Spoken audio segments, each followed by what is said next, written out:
Picture this for a second. A player steps onto the field and everything shifts. Okay. Pitchers start sweating. Catchers get all edgy. The infield's moving like crazy. Yeah. That was Rickey Henderson. Yeah. Pure electricity. Rickey Henderson, a true legend, yeah. And sadly, we lost him recently.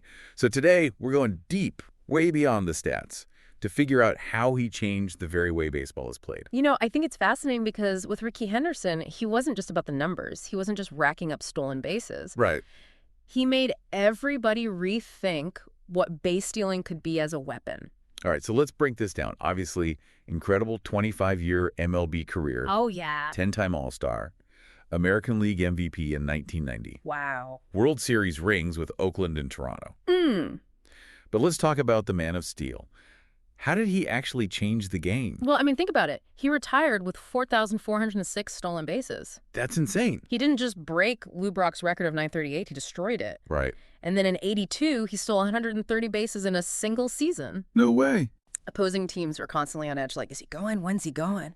So how teams try to adapt to this? Was anyone ever able to shut him down? Oh, they tried. They changed up their pickoff moves. They tried to hold runners on base longer, even messed around with the infield alignments, to cut off those stolen base attempts. Wow, really? Yeah, because his speed and just, baseball IQ, it forced managers to get creative. Oh, yeah.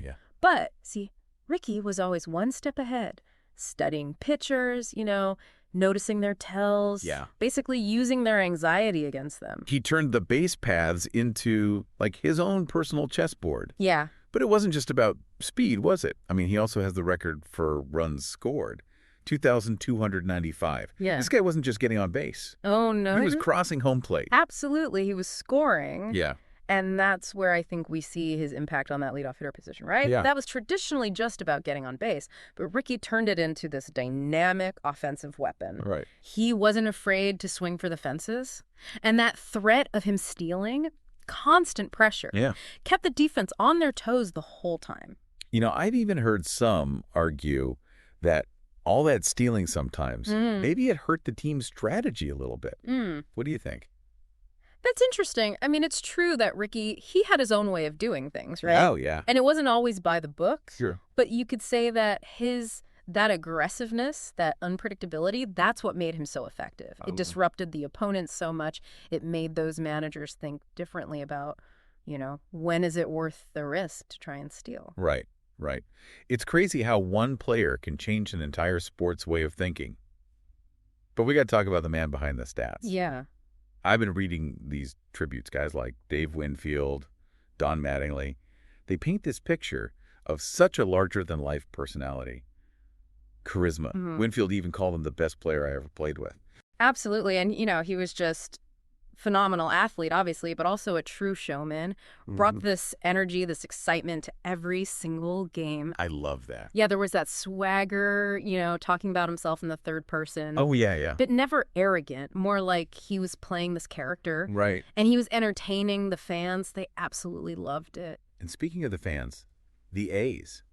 They didn't just retire his number. They named the whole field after him. I know. Rickey Henderson Field. What a tribute. I wonder what the reaction was to that. Oh, it was pure joy. It's just celebration. You could feel that love and respect from everybody. Renaming the field was a way of saying this guy, he wasn't just a player, he was an icon. A symbol for Oakland baseball. So what's it all mean? What's his lasting impact on the game? I think he's a reminder that baseball, it's more than just the numbers. It's passion, it's flair. Yeah. It's pushing the boundaries of what's possible. And even today, you see these young players trying to copy his moves, you know? Oh, yeah. Those base-stealing techniques, that daring leadoff approach. Yeah, that's awesome. He's still inspiring people. I love it. Rickey Henderson, he showed us it's not always about winning or losing. It's about playing with style, playing with heart. And a little bit of swagger doesn't hurt. It makes me wonder, what other athletes have done that? Transcended the stats and left a mark that big on their sport? That's a great question. Thanks for joining me today. Thanks for having me. This was great. And to everyone listening, keep thinking, keep exploring. We'll catch you on the next Deep Dive. Today is your lucky day. Today is the day that our $3 website works for you, paying you directly to your PayPal daily. Imagine $3 ongoing continuous payments to your PayPal account. Imagine falling asleep and waking up to $300 in your PayPal account. How would this make you feel? How could this help you? What bills could you pay? What kind of fun could you have? What does that retirement look like now? All for a one-time payment of $3. This website is DFY done for you, fully built and completely hosted, and never stops collecting payments for you. You have spent $3 on coffee on a regular, but that coffee won't help you create multiple streams of income. Click the link below.